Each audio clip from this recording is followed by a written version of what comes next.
5 कहानियां जो आपको अपने लक्ष्य तक ले जाने को मजबूर कर देगी। 1. सफलता का रहस्य। सुकरात। एक बार एक व्यक्ति ने महान फिलोसफर सुकरात से पूछा कि सफलता का रहस्य क्या है। What is the secret of success? सुकरात ने उस इंसान को कहा कि वह कल सुबह नदी के पास मिले, वहीं पर उसे अपने प्रश्न का जवाब मिलेगा। जब दूसरे दिन सुबह वह व्यक्ति नदी के पास मिला तो सुकरात ने उसको नदी में उतरकर नदी गहराई की गहराई मापने के लिए कहा। वह व्यक्ति नदी में उतरकर आगे की तरफ जाने लगा। जैसे ही पानी उस व्यक्ति के नाक तक पहुंचा, पीछे से सुकरात ने आकर अचानक से उसका मुंह पानी में डुबो दिया। वह व्यक्ति बाहर निकलने के लिए झटपटाने लगा, कोशिश करने लगा, लेकिन सुकरात थोड़े ज्यादा स्ट्रांग थे। सुकरात ने उसे काफी देर तक पानी में डुबोए रखा। कुछ समय बाद सुकरात ने उसे छोड़ दिया और उस व्यक्ति ने जल्दी से अपना मुंह पानी से बाहर निकालकर जल्दी जल्दी सांस ली। सुकरात ने उस व्यक्ति से पूछा, जब तुम पानी में थे तो तुम क्या चाहते थे? व्यक्ति ने कहा, जल्दी से बाहर निकलकर सांस लेना चाहता था। सुकरात ने कहा, यही तुम्हारे प्रश्न का उत्तर है। जब तुम सफलता को उतनी ही तीव्र इच्छा से चाहोगे जितनी तीव्र इच्छा से तुम सांस लेना चाहते हैं, तो तुम्हें सफलता निश्चित रूप से मिल जाएगी। 2. अभ्यास का महत्व। प्राचीन समय में विद्यार्थी गुरुकुल में रहकर ही पढ़ा करते थे।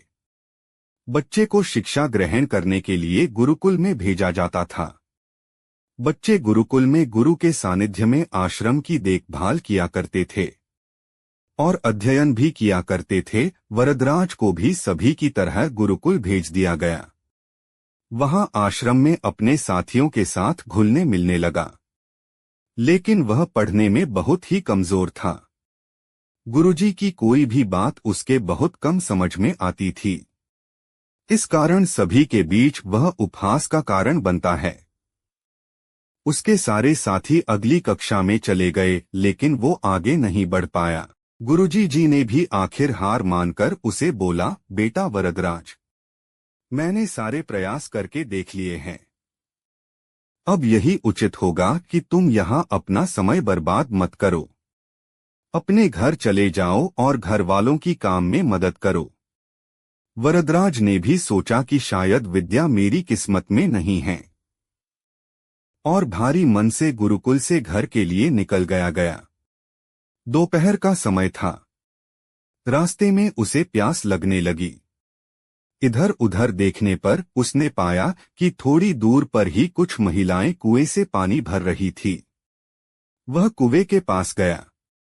वहां पत्थरों पर रस्सी के आने जाने से निशान बने हुए थे, तो उसने महिलाओं से पूछा, यह निशान आपने कैसे बनाए? तो एक महिला ने जवाब दिया, बेटे, यह निशान हमने नहीं बनाए। यह तो पानी खींचते समय इस कोमल रस्सी के बार बार आने जाने से ठोस पत्थर पर भी ऐसे निशान बन गए हैं। वरदराज सोच में पड़ गया। उसने विचार किया कि जब एक कोमल से रस्सी के बार बार आने जाने से एक ठोस पत्थर पर गहरे निशान बन सकते हैं, तो निरंतर अभ्यास से मैं विद्या ग्रहण क्यों नहीं कर सकता। वरदराज ढेर सारे उत्साह के साथ वापस गुरुकुल आया और अथक कड़ी मेहनत की। गुरुजी ने भी खुश होकर भरपूर सहयोग किया। कुछ ही सालों बाद यही मंदबुद्धि बालक वरदराज आगे चलकर संस्कृत व्याकरण का महान विद्वान बना, जिसने लघु सिद्धांत कौमुदी, मध्य सिद्धांत कौमुदी, सार सिद्धांत कौमुदी, गीर्वाण पद्मंजरी की रचना की। शिक्षा, मोरल। दोस्तों, अभ्यास की शक्ति का तो कहना ही क्या है। यह आपके हर सपने को पूरा करेगी। अभ्यास बहुत जरूरी है, चाहे वो खेल में हो या पढ़ाई में या किसी और चीज में। बिना अभ्यास के आप सफल नहीं हो सकते हो। अगर आप बिना अभ्यास के केवल किस्मत के भरोसे बैठे रहोगे तो आखिर में आपको पछतावे के सिवा और कुछ हाथ नहीं लगेगा। इसलिए अभ्यास के साथ धैर्य, परिश्रम और लगन रखकर आप अपनी मंजिल को पाने के लिए जुट जाएं। 3. अभिनव बिंद्रा। जिद और जुनून ने दिलाया गोल्ड। ओलंपिक में भारत को गोल्ड मेडल मिलने से हर भारतवासी खुशी से झूम उठा। बिंद्रा की जिद और जुनून ने उन्हें इस मुकाम पर पहुंचाया है। बैंकॉक में हुए वर्ल्ड शूटिंग चैंपियनशिप में बिंद्रा की टीममेट रहीं इंटरनेशनल शूटर श्वेता चौधरी ने कहा कि बिंद्रा ने जो कहा वह कर दिखाया। श्वेता मामूली अंतर से ओलंपिक टीम में जगह बनाने में नाकाम रहीं। श्वेता ने बताया कि बिंद्रा ओलंपिक गोल्ड के लिए पिछले 4 साल से अनवरत मेहनत कर रहे थे। बिंद्रा ने जो कहा वह कर दिखाया। ऐसे बदली दुनिया। श्वेता बताती हैं कि एथेंस ओलंपिक के बाद अभिनव के व्यवहार में चेंज आया। एथेंस ओलंपिक में पदक हासिल न करने के बाद ही उन्होंने निश्चय कर लिया था कि वह अगला मौका बीजिंग ओलंपिक नहीं गंवाएंगे। एक स्मरण सुनाते हुए श्वेता ने कहा कि बैंकॉक में वर्ल्ड चैंपियनशिप के दौरान जब भारतीय टीम के अन्य शूटर शाम को शहर घूमने गए थे, बिंद्रा जिम में एक्सरसाइज कर रहे थे। शायद अभिनव को एथेंस ओलंपिक में पदक नहीं जीतने का सदमा ऐसा लगा कि उनके व्यवहार में काफी परिवर्तन आ गया। उसके बाद से वह रिजर्व रहने लगे। इसके पहले वह साथियों के बीच आकर हंसी मजाक करते थे। इसके बाद वह लगातार विदेशों में जाकर प्रैक्टिस करते रहे।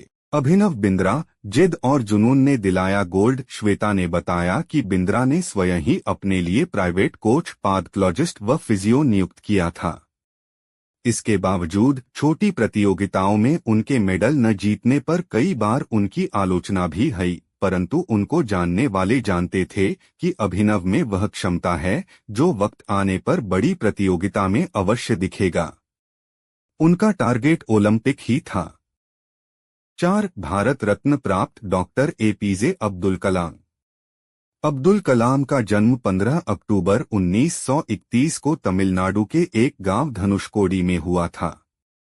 इनके पिता मछुआरों को किराए पर नाव देते थे। कलाम ने अपनी पढ़ाई के लिए धन की पूर्ति हेतु अखबार बेचने का कार्य भी किया। डॉक्टर कलाम ने जीवन में अनेक चुनौतियों का सामना किया। उनका जीवन सदा संघर्षशील रहने वाले एक ऐसे व्यक्ति की कहानी है जिसने कभी हार नहीं मानी तथा देशहित में अपना सर्वस्व न्योछावर करते हुए सदा उत्कृष्टता के पथ पर चलते रहे। 71 वर्ष की आयु में भी वे अथक परिश्रम करते हुए भारत को सुपर पावर बनाने की ओर प्रयासरत थे। भारत रत्न डॉक्टर अब्दुल कलाम भारत के 11वें राष्ट्रपति बने। वे भारत रत्न से सम्मानित होने वाले तीसरे राष्ट्रपति हैं। भारत के मिसाइल कार्यक्रम के जनक डॉक्टर कलाम ने देश को अग्नि एवं पृथ्वी जैसी मिसाइलें देकर चीन एवं पाकिस्तान को इनकी रेंज में लाकर दुनिया को चौंका दिया। एक बार एयरफोर्स के पायलट के साक्षात्कार में 9वें नंबर पर आने के कारण कुल 8 प्रत्याशियों का चयन करना था। उन्हें निराश होना पड़ा था। वे ऋषिकेश बाबा शिवानंद के पास चले गए एवं अपनी व्यथा उन्हें सुनाई। बाबा ने उन्हें कहा, accept your destiny and go ahead with your life. You are not destined to become an air force pilot. What you are destined to become is not revealed now, but it is predetermined. Forget this failure, as it was essential to lead you to your existence. Become one with yourself, my son. Surrender yourself to the wish of God. बाबा शिवानंद का कहने का अर्थ यह था कि असफलता से निराश होने की आवश्यकता नहीं। यह असफलता आपकी दूसरी सफलताओं के द्वार खोल सकती है। तुम्हें जीवन में कहाँ पहुंचना है, इसका पता नहीं। आप कर्म करो, ईश्वर पर विश्वास करो। 5 महान गणितज्ञ रामानुजन। धुन के पक्के रामानुजन का जन्म एक गरीब परिवार में 22 दिसंबर 1887 को तमिलनाडु के इरोड कस्बे में हुआ था। उनके पिता एक साड़ी की दुकान पर क्लर्क का काम करते थे। रामानुजन के जीवन पर उनकी मां का बहुत प्रभाव था। जब वे 11 वर्ष के थे तो उन्होंने एस.एल. लोनी द्वारा लिखित गणित की किताब की पूरी मास्टरी कर ली थी। गणित का ज्ञान तो जैसे उन्हें ईश्वर के यहाँ से ही मिला था। 14 वर्ष की उम्र में उन्हें मेरिट सर्टिफिकेट्स एवं कई अवार्ड मिले।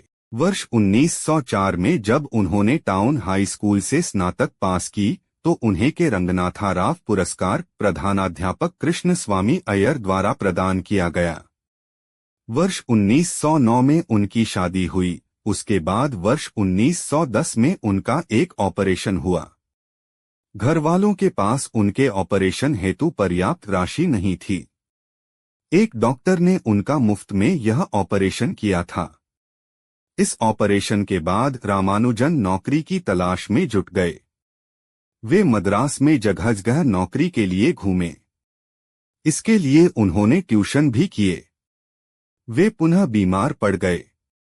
इसी बीच वे गणित में अपना कार्य करते रहे। ठीक होने के बाद उनका संपर्क नेल्लौर के जिला कलेक्टर रामचंद्र राव से हुआ। वह रामानुजन के गणित में कार्य से बेहद प्रभावित हुए। उन्होंने रामानुजन की आर्थिक मदद भी की। वर्ष 1912 में उन्हें मद्रास में चीफ अकाउंटेंट के ऑफिस में क्लर्क की नौकरी भी मिल गई। वे ऑफिस का कार्य जल्दी पूरा करने के बाद गणित का रिसर्च करते रहते। इसके बाद वे इंग्लैंड चले गए। वहां उनके कार्य को खूब प्रशंसा मिली। उनके गणित के अनूठे ज्ञान को खूब सराहना मिली। वर्ष 1918 में उन्हें ट्रिनिटी कॉलेज कैम्ब्रिज का fellow of Trinity college Cambridge चुना गया। वह पहले भारतीय थे जिन्हें इस सम्मान पोजीशन के लिए चुना गया। बहुत मेहनती एवं धुन के पक्के थे। कोई भी विषम परिस्थिति, आर्थिक कठिनाइयां, बीमारी एवं अन्य परेशानियां उन्हें अपनी धुन से नहीं डिगा सकीं। वे अंततः सफल हुए। आज उन्हें विश्व के महान गणितज्ञों में शुमार किया जाता है। 32 वर्ष की छोटी उम्र में ही इस प्रतिभाशाली व्यक्ति का देहावसान हो गया। दुनिया ने एक महान गणितज्ञ को खो दिया।